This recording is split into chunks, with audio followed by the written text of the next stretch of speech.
Today we're going to be talking about startup valuation. How much is your startup worth? Well, the simple answer is exactly what someone's willing to pay for it.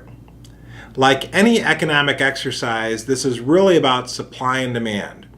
In a recent article in Entrepreneur.com, it discusses just that. I also like what Seed Camp says, and I quote, "The biggest determinant of your startup's value are the market forces of the industry and sector in which it plays, which include the balance or imbalance between demand and supply of money, the recency and size of recent exits, the willingness for an investor to pay a premium to get into your deal, and the level of desperation of the entrepreneur looking for money." You can find valuation calculators on the web, but I think these are generally very suspicious. What you're trying to determine is the intrinsic value of your company. Even in the public markets, stock price does not always reflect the intrinsic value of a company.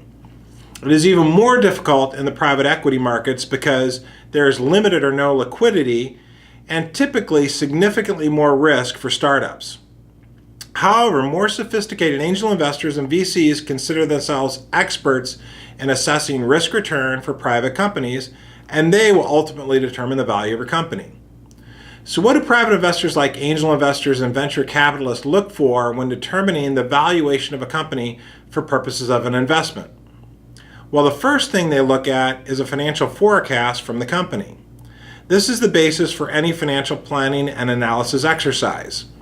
The financial forecast needs to be in the context of the market opportunity for the company's products or services.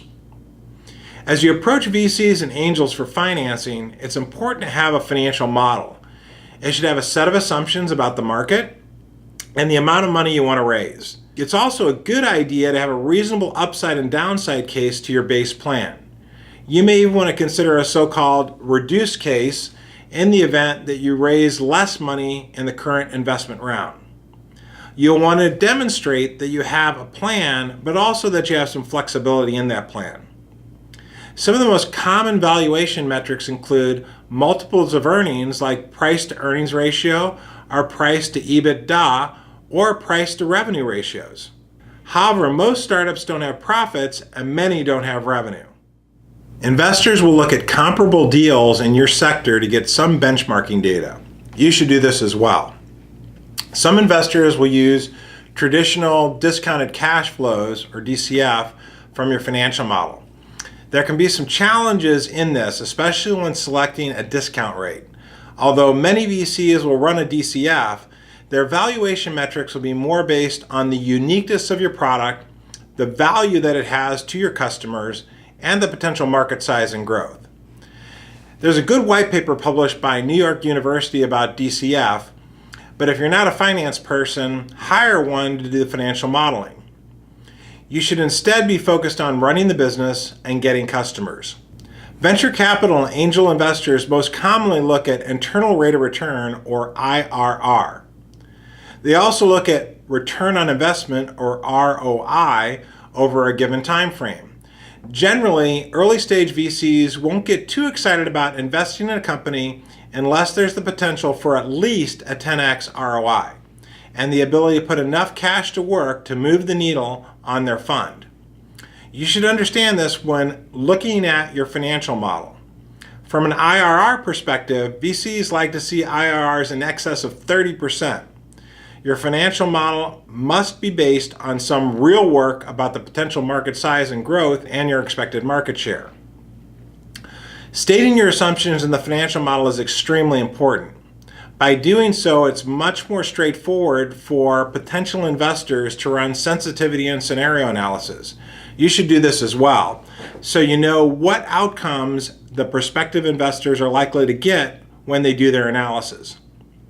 Some of the softer factors that investors will look at include the value and uniqueness of your team, the value of your intellectual property or patent portfolio, and how well you protected your intellectual property. Investors will also look at the maturity of the product as measured by customer traction. If you do have customer traction and they want to see your sales funnel, show it to them. They may even want to do some reference calls with some of your top customers and prospects. Rarely are VCs interested in the value of your assets, your book value, or the liquidation value of your company. As an entrepreneur, you should also understand the underlying dynamics of supply and demand as it relates to investors. It is critically important for you to garner interest from more than one of the right smart money investors and hopefully have some scarcity relative to your deal. By scarcity, I mean that you have more people interested in your deal than you need money. If you are in a hot sector, you have a unique value proposition and a competitive position that's sustainable, you will create interest and buzz around your company and your products. Investors will look at the team and you as an individual as well. Do you have credibility? Do you and your team have the capability to execute on the plan? Do you have a track record of achieving key milestones? If you have all these things, then you may be able to command a healthy valuation. However, the key is to get the right investors in your deal at a fair valuation. Ultimate valuation is also determined by the amount of money investors are willing to put into the company. Most commonly, in a given investment round, the new investors will own somewhere between 15 to 25% of the company post-money. Another key consideration when you're raising outside capital is to put the right equity incentives in place for your team. You should also consider other deal terms and not just valuation. Well, I think that covers the basics of startup valuation. I wish you all the best in raising the next financing round for your company. If you enjoy this, I'd love you to register for one of my free webinars where I talk some more in detail about how to build successful startups. I've run 3 startup companies myself and I'm now on my 4th. I love working with entrepreneurs and this is what I do full time now. You can also register from my monthly newsletter in the Quest Fusion website where I give strategic guidance to startups and entrepreneurs. This is Patrick Henry, CEO of Quest Fusion with The Real Deal, What Matters.